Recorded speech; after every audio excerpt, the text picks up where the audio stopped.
नमस्कार, मैं शपन चौधरी कलकत्ता से बोल रहा हूँ। मैं मेरा अपना आपका सबका यूट्यूब चैनल केबल वाला डिजिटल प्लेटफॉर्म लेके आप लोग के सामने हूँ। आप लोग को बता दूँ, मैं अगला 1 साल से कुछ ज़्यादा दिन से मैं ये प्रोग्राम बना रहा हूँ।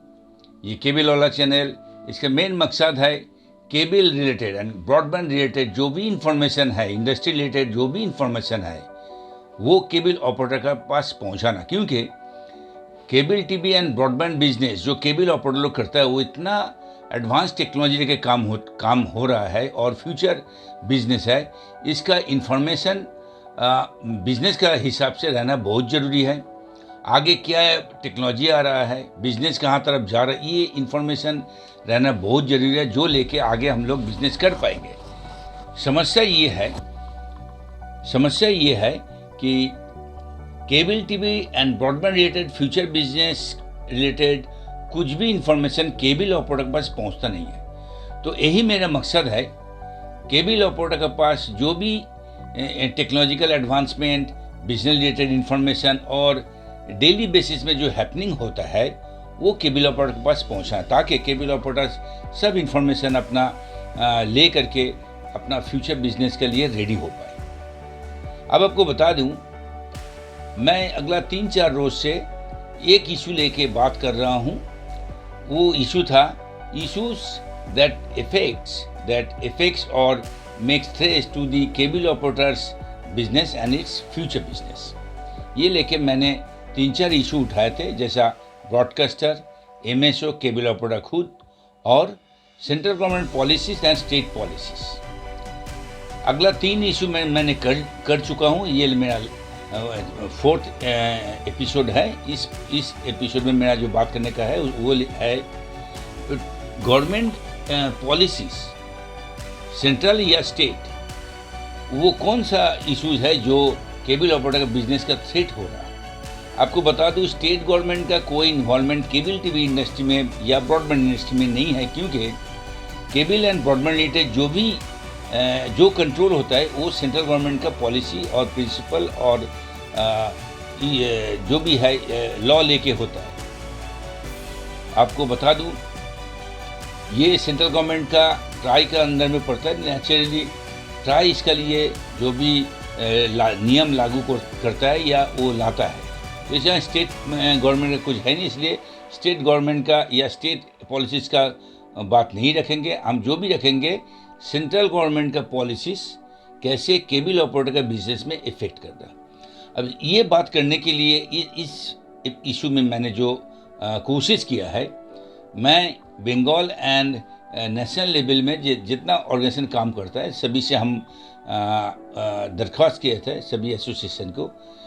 तो सेंट्रल गवर्नमेंट पॉलिसी ये केबल टीवी ऑपरेटर का बिजनेस के किस हिसाब से थ्रेट कर रहा है उसका बारे में अपना विचार रखे।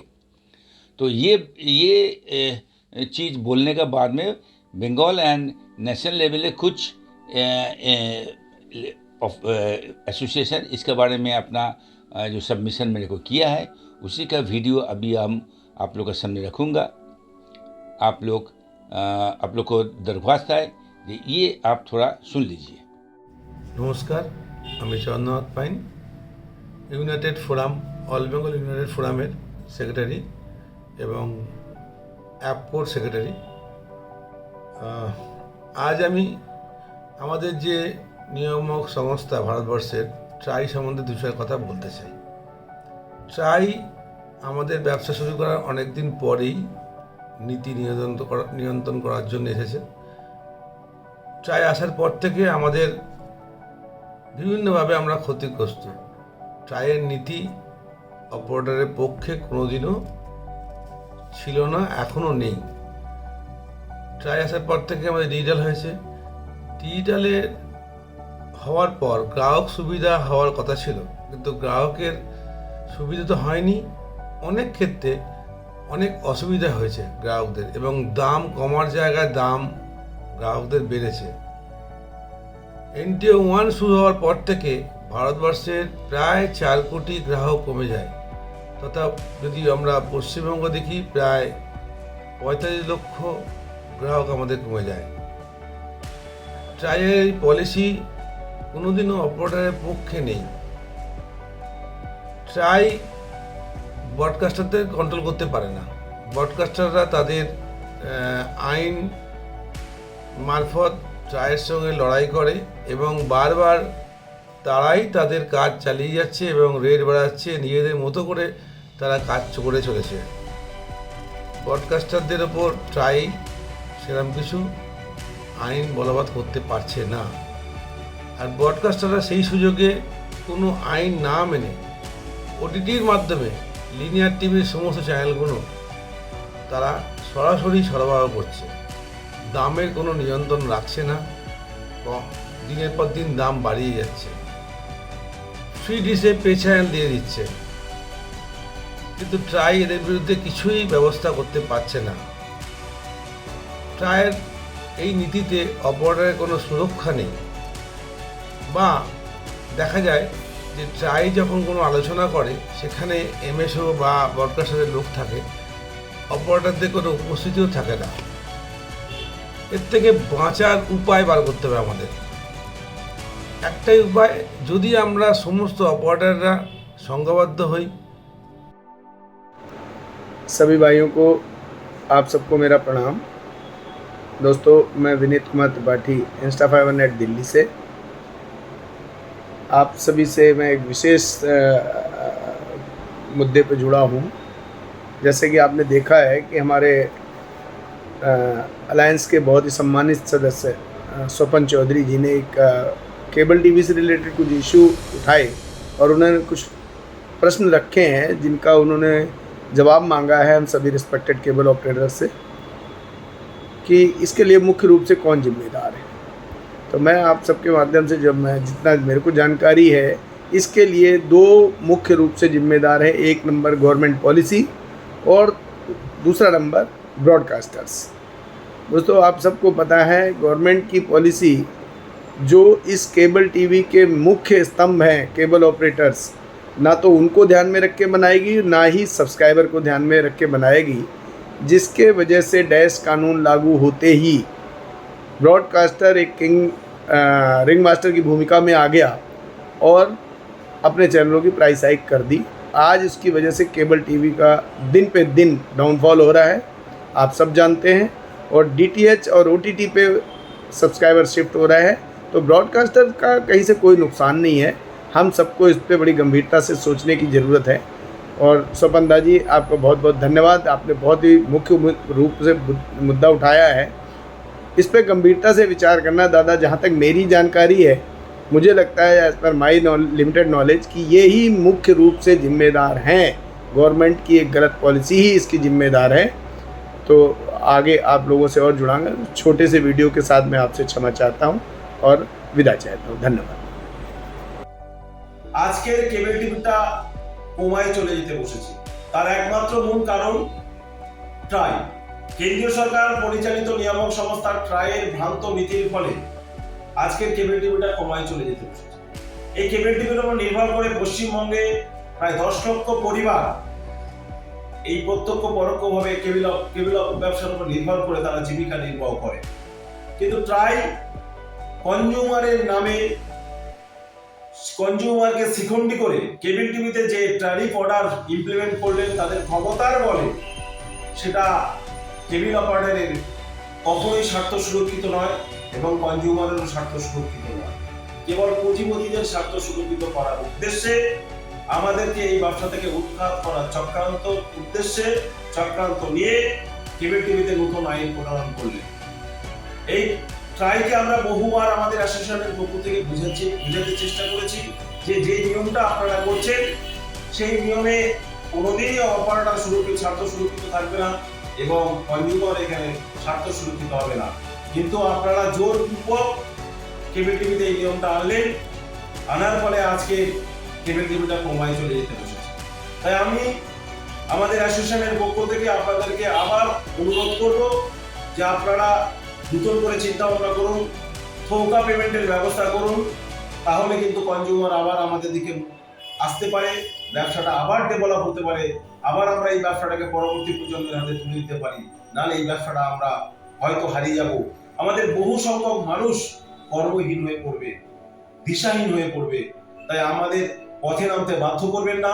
যে ব্যবসাটা আমরা আজকের থেকে 32 বছর আগে শুরু করেছিলাম, সেই ব্যবসাটা আগামী দিনে যত সুস্থভাবে আমরা করতে পারি সেই দিকটা নজর রেখে ট্রাইকে অনুরোধ করব, আবার নতুন করে চিন্তা ভাবনা নিয়ে কেবল টিভিতে নতুন আইন প্রণয়ন করুন, নাহলে কিন্তু এই ব্যবসাটা কমায় চলে যাবে। নমস্কার, সবাই ভালো থাকবেন। বর্তমান কেবল টিভির যে ব্যবসার সঙ্গে আমরা জুড়ে রয়েছি, আমাদের সংগঠন ইফসিবিওর তরফ থেকে আমরা মাননীয় ট্রাই মহোদয়কে জানাতে চাইছি যে আপনারা সংগঠনের সঙ্গে অবিলম্বে রিজিওনাল ল্যাঙ্গুয়েজে, অর্থাৎ ভারতবর্ষের বিভিন্ন রিজিওনাল ল্যাঙ্গুয়েজে অপারেটর এবং অপারেটর ফেটার্নিটির সঙ্গে আলোচনা করুন। বর্তমান দিনে বিজনেস কীভাবে হবে? দীর্ঘ 30 বছর ধরে যে কেবল অপারেটররা ব্যবসা করে আসছে, সেই ব্যবসা আজকে বিপদের মুখে। আজকে দেখা যাচ্ছে বিভিন্ন কর্পোরেট সংস্থা তারা B2B ছেড়ে B2C মডেলে ব্যবসা করতে আসছে। আর B2C মডেলে ব্যবসা করতে আসার জন্য বিভিন্ন কেবল অপারেটর এবং সারা ভারতবর্ষে লক্ষ লক্ষ পরিবার এর দ্বারা ভিকটিম হচ্ছে এবং তাদের কর্মসংস্থান হারিয়ে ফেলছে। আপনাদের দায়িত্ব, আপনারা অবিলম্বে বিভিন্ন রিজিওনাল ল্যাঙ্গুয়েজে অপারেটর ফেটার্নিটি এবং অপারেটর ফোরামের সঙ্গে বসে আপনারা বিজনেস মডিউল ঠিক করুন। কি মডিউলে বিজনেস হবে, গভর্নমেন্ট অফ ইন্ডিয়া কী চাইছে, গভর্নমেন্ট অফ ওয়েস্ট বেঙ্গল কী চাইছে এবং অপারেটর ফেটার্নিটি কী চাইছে। এইভাবে যদি আপনারা আলোচনা করেন তাহলে সর্বত্র ব্যালেন্স থাকবে এবং ব্যবসার মধ্যে অপারেটররা জীবিত থাকবে। আপনাদের কাছে একান্ত অনুরোধ, আপনারা অবিলম্বে অপারেটর ফেটার্নিটির সাথে বসুন এবং আলোচনা করুন। ধন্যবাদ। Good evening everyone. मैं अजीत कुमार पंडा उड़ीसा के एक MSO हूँ। गवर्नमेंट के रेगुलेशन के होने के बाद क्या क्या केबल ऑपरेटर को प्रॉब्लम हुआ उसके बारे में एक स्वपन जी एक केबल वाला के अंदर में कुछ बता रहे हैं। मेरे कहने का मतलब है कि जो NTO 2 लागू होने वाला है, पहले NTO 2 ऑन होने के बाद हमारा 50% कनेक्शन घट गया है।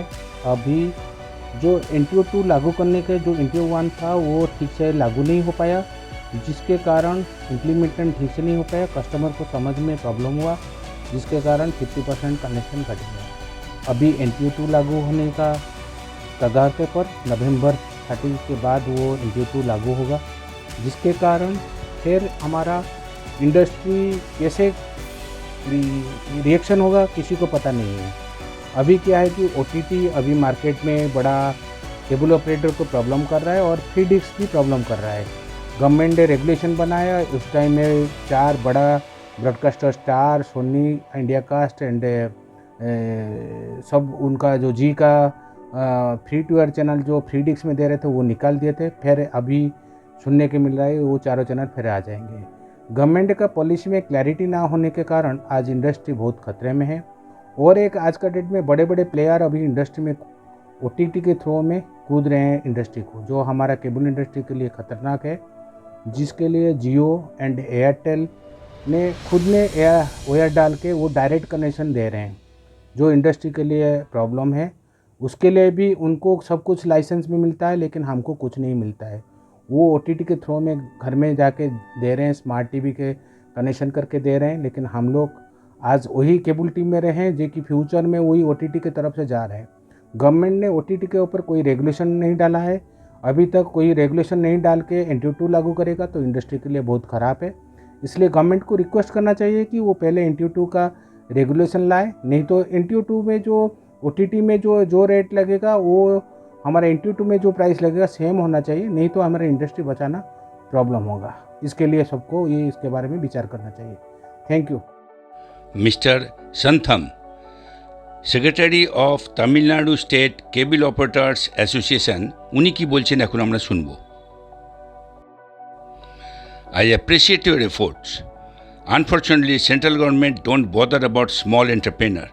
Here, the Telecom Regulatory Authority is purely working for the corporates, not for the operators. all the legal frame not work for us.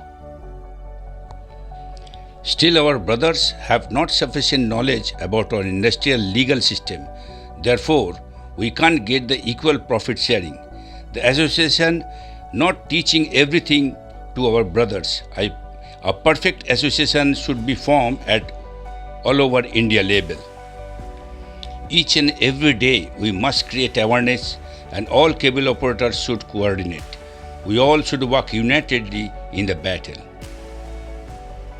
ये रहा केबल ऑपरेटर जितना ऑर्गेनाइजेशन है उस ऑर्गेनाइजेशन का जो लोग लीडर है, जो लोग ऑपरेटर को होकर के काम करता है, ऑपरेटर को ले करके काम करता है, वो लोग क्या सोच रहा है और क्या करने वाला है या क्या करता है और क्या सोचता है केबल ऑपरेटर लेकर। तो मेरा बोलने का मतलब है ये जो भी आप लोग सुने हैं, अब इसमें मेरा कुछ एडिशन है, मैं मेरा अपना कुछ बात यहाँ पे रखना चाहता हूँ। देखिए, as a cable operator, as a cable operator organization, ये बात एकदम सही है। अगर केबल टीवी बिजनेस को सही तरह केबल ऑपरेटर फेवरेबल करके आगे चलना है तो हर केबल ऑपरेटर को अपना बिजनेस को लेकर के बहुत सीरियस होने पड़ेगा और एक ऑर्गेनाइज्ड वे में चलने पड़ेगा। उसका लिए जैसा हर बिजनेस में अपना अपना एक ऑर्गेनाइजेशन होता है, तो केबल टीवी में भी ऑर्गेनाइजेशन होना चाहिए। अब हम लोग बोल सकते हैं केबल ऑपरेटर ऑर्गेनाइजेशन बहुत है, लेकिन दुख का विषय है कि ऑर्गेनाइजेशन है लेकिन केबल ऑपरेटर को जो पार्टिसिपेशन, जो अटैचमेंट, जो इन्वॉल्वमेंट जो लगता है वो नहीं है। क्योंकि देखिए, अगर सोचा जाए या देखा जाए, हर बिजनेस में प्रॉब्लम्स है, हर बिजनेस, हर इंडस्ट्री में प्रॉब्लम है और उस बिजनेस और इंडस्ट्री में जो प्रॉब्लम रहता है वहाँ उस इंडस्ट्री का बिजनेसमैन या उस इंडस्ट्री रिलेटेड जो बिजनेस ऑर्गेनाइजेशन है वो लोग काम करता है, प्रॉब्लम को वो फेस करता है, प्रॉब्लम को वो ओवरकम करता है और उस हिसाब से अपना जो भी इश्यूज है वो रिजॉल्व कर लेता है। ये है लॉ ऑफ द लाइफ, ये ऐसा होता है, हर जगह होता है, नेचुरल बेसिस में केबल टीवी में ऐसा होता है। तो अगर केबल टीवी में ऐसा होता तो ऐसा नहीं है जो वो हम लोग चाहेंगे और वो मेरा प्रॉब्लम सॉल्व हो जाएगा। तो कोई भी इश्यूज आता है उसको सॉल्व करने के लिए एक नंबर 1 उसका एक टाइम फ्रेम लगता है, नंबर 2 वहाँ पे ब्रेनस्टॉर्मिंग करने पड़ता है, वो लेके काम करना चाहिए और सबको एक साथ चलना चाहिए, जो हम लोग का कमी है। तो हम सब केबल ऑपरेटर को, जो लोग ये प्रोग्राम देखते हैं, हम सबको विनती करेंगे, केबल ऑपरेटर का जो भी इश्यूज है वो इंडिविजुअली कोई भी ऑपरेटर रिजॉल्व कर नहीं पाएगी, because it's a industry problem और इस इंडस्ट्री को रेगुलेट करता ट्राई गवर्नमेंट अथॉरिटी। तो उसका पास केबल ऑपरेटर का अगर कोई भी इशू जाना चाहिए, एक ऑर्गेनाइज प्लेटफॉर्म से जाना चाहिए। तो अगर उस ऑर्गेनाइजेशन प्लेटफॉर्म से जाना चाहिए तो ऑर्गेनाइजेशन उस प्लेटफॉर्म से कोई भी रिप्रेजेंटेशन देगा, कोई भी बात करेगा, लेकिन केबल ऑपरेटर अगर उसका साथ नहीं देगा तो ये एक प्रॉब्लम है। देखिए, इस प्रोग्राम में बंगाल से एक एसोसिएशन एपको का सेक्रेटरी चंद्रनाथ पाइन जी ने जो भी बोला है वो यही बोला है, क्योंकि ट्राई का ऑफिसर से बात करके समझ में आता है cable operator number all India basis पे बहुत ज़्यादा है, लेकिन केबल ऑपरेटर का तरफ से रिप्रेजेंटेशन, ट्राई का जो भी कंसल्टेशन पेपर होता है उसका उसमें रिप्रेजेंटेशन या ऑपरेटर का जो रिप्रेजेंटेशन होता है वो लेकिन हिसाब से नहीं होता है, 1 2 3 10 20 जाता है। लेकिन मिस्टर पाइन जो बताया है ये ऑफिशियल्स का हिसाब से, ये अगर इतना नंबर केबल टीवी ऑपरेटर इस इंडस्ट्री में जुड़ा हुआ है तो उस हिसाब से तब रिप्रेजेंटेशन भी बहुत ज़्यादा जाना चाहिए, क्योंकि रिप्रेजेंटेशन जाना बहुत जाने का मतलब वो एक नंबर होता है और वो अगर नंबर अगर काउंट होता है वो एक माने रखता है। अगर उस हिसाब से अगर हम लोग अपना रिप्रेजेंटेशन दे पाएंगे तभी वो एक्सेप्ट होता है, उसको लेके कोई विचार बनता है कि इतना आदमी इसका साथ इन्वॉल्व है तो इसका जो रिप्रेजेंटेशन आ रहा है, जो ऑब्जर्वेशन है, इसको भी थोड़ा डिस्कस करना चाहिए।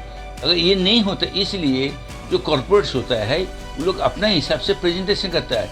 केबल टीवी इंडस्ट्री में केबल ऑपरेटर का एक तो बड़ा हिस्सा इसमें एक इम्पोर्टेंट रोल प्ले करता है। लेकिन उस इम्पोर्टेंट रोल जो प्ले करता है वो अपने आप को उस हिसाब से प्रेजेंट कर नहीं सकते। इसलिए केबल ऑपरेटर का बात सही हिसाब से गवर्नमेंट ऑफिसर्स के पास जाता नहीं है। अगर जाता भी है तो एक बार दो बार उसमें कंटिन्यूटी नहीं रहता है। तो ये बहुत सारा चीज़ है जो सही ढंग से सोचना चाहिए और एक कंसिस्टेंट फॉलो अप करके तभी कोई काम बनता है। तो मैं हर ऑपरेटर को रिक्वेस्ट करूंगा, आप लोग खुद अपना बिजनेस कीजिए, लेकिन लॉन्ग टर्म बिजनेस करने के लिए जो एसोसिएशन होता है उस एसोसिएशन को सपोर्ट देना हर केबल ऑपरेटर को एक रिस्पॉन्सिबिलिटी बनता है। तो हम चाहेंगे आप लोग सीरियस हैं, लेकिन बिजनेस को आगे ले जाने के लिए ऑर्गेनाइजेशन एक्टिविटी में जो सीरियसनेस आना चाहिए, देना चाहिए, वो भी कीजिए। यही अगर एक साथ ऑपरेटर मिल के कर सके तभी ऑपरेटर का जो डिमांड है, ऑपरेटर को जो असुविधा है, ऑपरेटर का जो थ्रेट है, वो जॉइंटली उसको हम लोग कॉम्बैट कर सकते हैं या रिजॉल्व कर सकते हैं, रेजोल्यूशन कर सकते हैं। हम कोशिश किया केबल ऑपरेटर का जो इश्यूज है आप लोग के सामने, सबके सामने रखना। एसोसिएशन क्या सोचता है वो भी आप लोग के सामने रखा हूँ। और मैं आशा करता हूँ केबल ऑपरेटर लोग आप लोग अपना राइट्स इस्टेब्लिश करने के लिए जो हम लोग को करना चाहिए वो आप रियलाइज़ कीजिएगा और एसोसिएशन के साथ एसोसिएशन के मिल के काम कीजिए। ये बोलते हुए मैं आज मेरा अपना प्रोग्राम ख़त्म करूँगा। ख़त्म करने को पहले आप लोग को सबको धन्यवाद दूंगा जो लोग ये प्रोग्राम देखते हैं और ये प्रोग्राम शेयर भी करते हैं। तो ख़त्म करने के पहले और एक बार रिक्वेस्ट करूँ, इस प्रोग्राम को आप लोग लाइक कीजिए, सब्सक्राइब कीजिए और शेयर कीजिए। शेयर करने का मतलब और ज़्यादा से ज़्यादा केबल ऑपरेटर पास इस टाइप का प्रोग्राम जाना चाहिए, इस टाइप का इन्फॉर्मेशन जाना चाहिए, ताकि वो सब इन्फॉर्मेशन लेकर के बिजनेस को फ्यूचर में आगे बढ़ाने का लिए तैयार हो जाए। यही बोल के मैं आज का प्रोग्राम ख़त्म कर रहा हूँ। नमस्कार, धन्यवाद।